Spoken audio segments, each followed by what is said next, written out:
Number 10 அபுதால் Ahmad.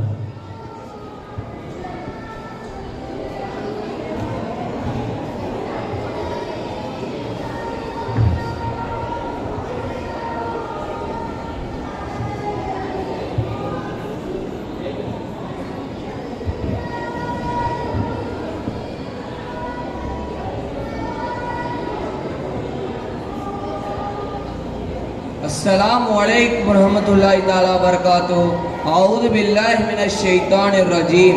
बिस्मिल्लाहिर रहमानिर रहीम। अल्हम्दुलिल्लाहि रब्बिल आलमीन वस्सलातु वस्सलामु अला सय्यिदिना मुहम्मदिन व अला आलिहि व सहबिहि व मन तबिअहुम बिइहसानिन इला यौमिद्दीन अम्मा बाद. கண்ணியம் நிறைந்த உலமாக்களே, உமராக்களே, மாணவ மாணவி செல்வங்களே, இப்பெரும் விழாவில் எனக்கு முதல் பரிசு தர வந்திருக்கும் நண்பர்களே, இச்சபையின் ஆன்றோர்களே, சான்றோர்களே, மேட்டுப்பாளையம் இந்தியன் யூனியன் முஸ்லிம் லீக் நடத்தும் மக்கத்து மாமன்னர், மதீனத்து வேந்தர், சொர்க்கத்திற்கு சொந்தக்காரர் பூமான் நபி ஸல்லல்லாஹு அலைஹி வஸல்லம் அவர்களின் 57வது மீலாது விழாவில் நாம் அனைவரும் இங்கு ஒன்று கூடியிருக்கின்றோம். இந்த நிகழ்வில் எனக்கு கொடுக்கப்பட்டுள்ள தலைப்பு இறுதி நபியின் வழியும் என்ற இஸ்லாமியர்களின் நிலையும். அல்லாஹ்வின் திருக்குர்ஆனில் கூறுகின்றான், அத்தியுல்லாஹ் அத்தியுர் ரசூல், இறைவனின் வழியும் இறை தூதுவரின் வழியும் பின்பற்ற இறைமறை திருக்குர்ஆன் நமக்கு கட்டளையிடுகின்றது. ஆனால் நாம் யாரை பின்பற்றுகிறோம்? இறை தூதர் ஸல்லல்லாஹு அலைஹி வஸல்லம் அவர்களின் வாழ்வில் நமக்கு சிறந்த முன்மாதிரி உள்ளது. இது நாம் யார் முன்மாதிரியாக கொண்டு வழித்தவரை செல்கிறோம். எத்தனை விஷயத்தில் நாம் நபியின் வழிக்கு மாறு செய்து கொண்டிருக்கின்றோம். இன்றைய காலகட்டத்தில் இன்றைய இளைஞர்கள் அவருக்கு என்று ஒரு தலைவரை தேர்ந்தெடுத்துக் கொண்டு அந்த தலைவரை போல ஆடையும் ஸ்டைலையும் மாற்றிக்கொண்டு தன்னை ஹீரோவாக அவனுடைய வாழ்க்கையை சீரழித்துக் கொண்டிருக்கின்றான். நாம் யாரை அதிகமாக நேசிக்கிறோமோ அவர்களோடு தான் நாளை மறுமையில் இருப்போம் என கண்மணி நாயகம் ஹபீபுனா ரசூலுல்லாஹி ஸல்லல்லாஹு அலைஹி வஸல்லம் அவர்கள் கூறியுள்ளார்கள் அல்லவா? எத்தனையோ தலைவர்கள் வந்தாலும், எத்தனையோ தலைவர்கள் வாழ்ந்து சென்றாலும், ஒட்டுமொத்த உலகிற்கும் கோடிக்கணக்கான முஸ்லீம்களுக்கும் ஒரே தலைவர் கண்மணி நாயகம் ஹபீபுனா ரசூலுல்லாஹி ஸல்லல்லாஹு அலைஹி வஸல்லம் அவர்களே. நேரம் இல்லாத காரணத்தினால் நபி ஸல்லல்லாஹு அலைஹி வஸல்லம் அவர்களின் 4 பண்புகளை இன்று இஸ்லாமியர்களின் நிலையையும் பார்ப்போம். வாருங்கள் இன்றைய இளைஞர்களே, நாளைய தலைவர்களே. 1. நபி ஸல்லல்லாஹு அலைஹி வஸல்லம் அவர்களின் அன்பான அணுகுமுறை. திருக்குர்ஆன் கூறுகிறது, நபியே, அகிலத்தாருக்கு கொடையாவே அன்று உம்மை நாம் அனுப்பவில்லை.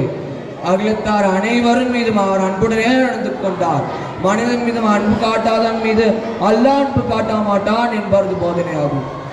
இறை தூதர் ஸல்லல்லாஹு அலைஹி வஸல்லம் அவர்கள் கூறுகிறார்கள், மனிதன் மீது கருணை காட்டாதவன் மீது அல்லாஹ் கருணை காட்ட மாட்டான் என ஜரீர் இப்னு அப்துல்லா ரலியல்லாஹு அன்ஹு அவர்கள் கூறுகிறார்கள்.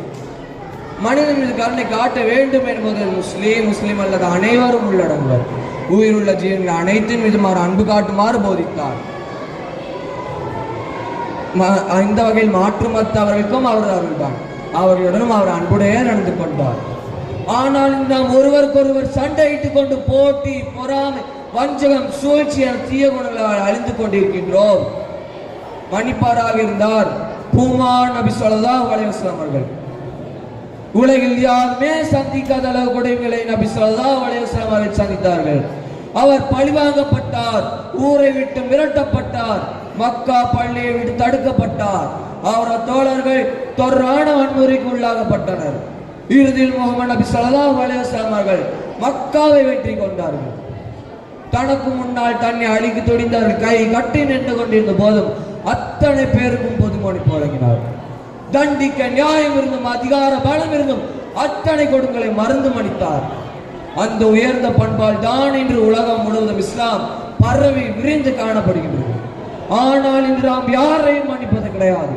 பழிக்கு பழி, அடிக்கு அடி, உதை என்ற பொறாமை கொடுத்துடனே தீர்கிறோம். நாளை நம்மை நம் பாவலின் காரணத்தினால் அல்லாஹ் மன்னிக்காவிட்டால் நம்முடைய நிலைமை என்ன என்பதை நாம் செய்ய கடமைப்பட்டுள்ளோம். 3 எதிரிகளுக்கு பிரார்த்தித்தவராக இருந்தார் பூமான் நபி ஸல்லல்லாஹு அலைஹி வஸல்லம் அவர்கள். எதிரிகளை பலரும் சபிப்பார். ஆனால் முஹம்மது நபி ஸல்லல்லாஹு அலைஹி வஸல்லம் அவர்கள் தமது எதிரிக்கும் நேரில் கிடைக்கட்டும் என பிரார்த்தித்தவர் ஆவார். அவரது தோழர் அபூ ஹுரைரா ரலியல்லாஹு அன்ஹு என்பவரின் தாயார் நபி ஸல்லல்லாஹு அலைஹி வஸல்லம் அவர்களை திட்டி தீர்ப்பதாக கூறினார்கள். பதிலுக்கு நபி ஸல்லல்லாஹு அலைஹி வஸல்லம் அவர்கள் அந்த தாய்க்கும் நேரில் கிடைக்கட்டும் என பிரார்த்தித்தார்கள். இவ்வாறு அபூ ஜஹல் எனும் இஸ்லாத்தின் பரம விரோதி கூட நபி ஸல்லல்லாஹு அலைஹி வஸல்லம் அவர்கள் பிரார்த்தித்துள்ளார்கள் என்னும்போது அவர் அன்பு உள்ள மெத்தையதை நீங்கள் புரிந்து கொள்ளுங்கள். தாயிம் நகரில் தன்னை ஓட ஓட ரத்தம் அழிந்து மயக்கம் வரும் அளவிற்கு அழித்தவர்களை கூட அழித்து விடட்டுமான மலக்குகளின் கேள்விக்கு சற்றும் சலிக்காமல் வேண்டாம் என கூறினான். சவிப்பானாக அனுப்பப்படவில்லை, நான் ஒரு அழைப்பாளனாகவே அற்கொடையாகவே அனுப்பப்பட்டிருக்கின்றேன். இறைவா, என்னுடைய கூட்டத்திற்கு நீ நேர்வழி காட்டுவாயாக, நிச்சயம் அவர்கள் அறியாத மக்கள் என்று பிரார்த்தித்த உத்தமனதான் நபி ஸல்லல்லாஹு அலைஹி வஸல்லம் அவர்கள். உஹது போரில் நபி ஸல்லல்லாஹு அலைஹி வஸல்லம் அவர்களின் முகத்தில் காயம் ஏற்பட்டது, பல் உடைக்கப்பட்டன. அந்த நேரத்தில் அவர் உடனிருந்த தோழர்கள், நபியார்களே, இந்திய எதிரிகள் நாசமாகட்டும் என்று நீங்கள் துவா செய்யக்கூடாதா என்று கேட்டனர். பதிலுக்கு நபி ஸல்லல்லாஹு அலைஹி வஸல்லம் அவர்கள், நான் சவிப்பானாக அனுப்பப்படவில்லை, நானோ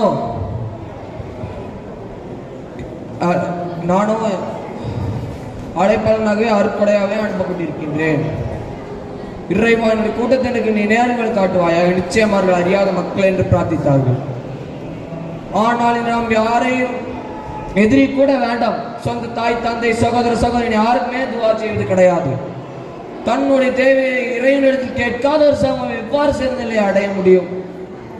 வாரி வழங்கும் வள்ளலாக இருந்தார் கோமான் நபி ஸல்லல்லாஹு அலைஹி வஸல்லம் அவர்கள். எத்தனையோ செல்வங்கள் இருந்தாலும் எத்தனையோ சொத்துக்கள் இருந்தாலும் இன்னும் வேண்டும் என பேராசைப்படும் இந்த மக்கள் வாழும் உலகில் தன்னிடம் இருப்பவை எல்லாம் இல்லாதவர்களுக்கும் இறைஞ்சவர்களுக்கும் மாறி வழங்கிய வள்ளல் பெருமான் நபி ஸல்லல்லாஹு அலைஹி வஸல்லம் அவர்கள். இறை தூதர் ஸல்லல்லாஹு அலைஹி வஸல்லம் அவர்கள் தொடர்ந்து வீசும் மழை காற்றை விட அதிகமாக வாரி வழங்கியுள்ளார்கள் என இப்னு அப்பாஸ் ரலியல்லாஹு அன்ஹு அவர்கள் கூறுவதை கேளுங்கள். நபிகள் நாயகம் ஸல்லல்லாஹு அலைஹி வஸல்லம் அவர்களிடம் எதை கேட்டாலும் அவர் ஒருபோதும் இல்லை என்று சொன்னதில்லை என ஜாபீர் ரலியல்லாஹு அன்ஹு அவர்கள் கூறுகிறார்கள். ஆனால் இன்று நாம் எல்லாம் நான் சம்பாதித்தது எனக்கு மட்டும்தான் சொந்தம் என அனைத்தையும் அனுபவிக்க நினைக்கின்றோம். நாளை நாம் இவ்வுலகிலிருந்து எதையும் எடுத்து செல்ல போவது கிடையாது, நாம் செய்த நல்ல அமல்களையும் தான தர்மங்களையும் தவிர. ஆகையால் நபிகளில் நடப்போம், நன்மைக்காக உழைப்போம், நல்லுயர்வை அடைவோம். அவர்களுடைய வழியில் அவர்களோடு சோனம் செல்லக்கூடிய பாக்கியத்தை எல்லாம் வல்ல இறைவன் நமக்கு தந்தருள் புரிவானாக. இந்த நிகழ்ச்சியை தயார் செய்து மேட்டுப்பாளையம் யூனியன் முஸ்லீம் லீக் தலைவருக்கும் என்னுடைய சொற்பொழிவை கேட்டு எனக்கு முதல் பரிசு தர தயாராக இருக்கும் நடுவர்களுக்கும் இந்த அல்லாஹ் அவர்கள் தீனுக்காக ஹிதமத் செய்ய உடல் ஆஃபியத்தையும் உடல் பலத்தையும் தந்தருள் புரிவானாக. ஆமீன் என்று துவா செய்தவானாக என்னுடைய சிற்றோரைக்கு முற்றுப்புள்ளி வைக்கிறேன். வாஹிர் தவானா அல்ஹம்துலில்லாஹி ரப்பில் ஆலமீன். அஸ்ஸலாமு அலைக்கும் வரஹ்மத்துல்லாஹி தஆலா வபரகாத்துஹு. வலைக்கும் அஸ்ஸலாம் வரஹ்மத்துல்லாஹி வபரகாத்துஹு. பாரக்கல்லாஹ்.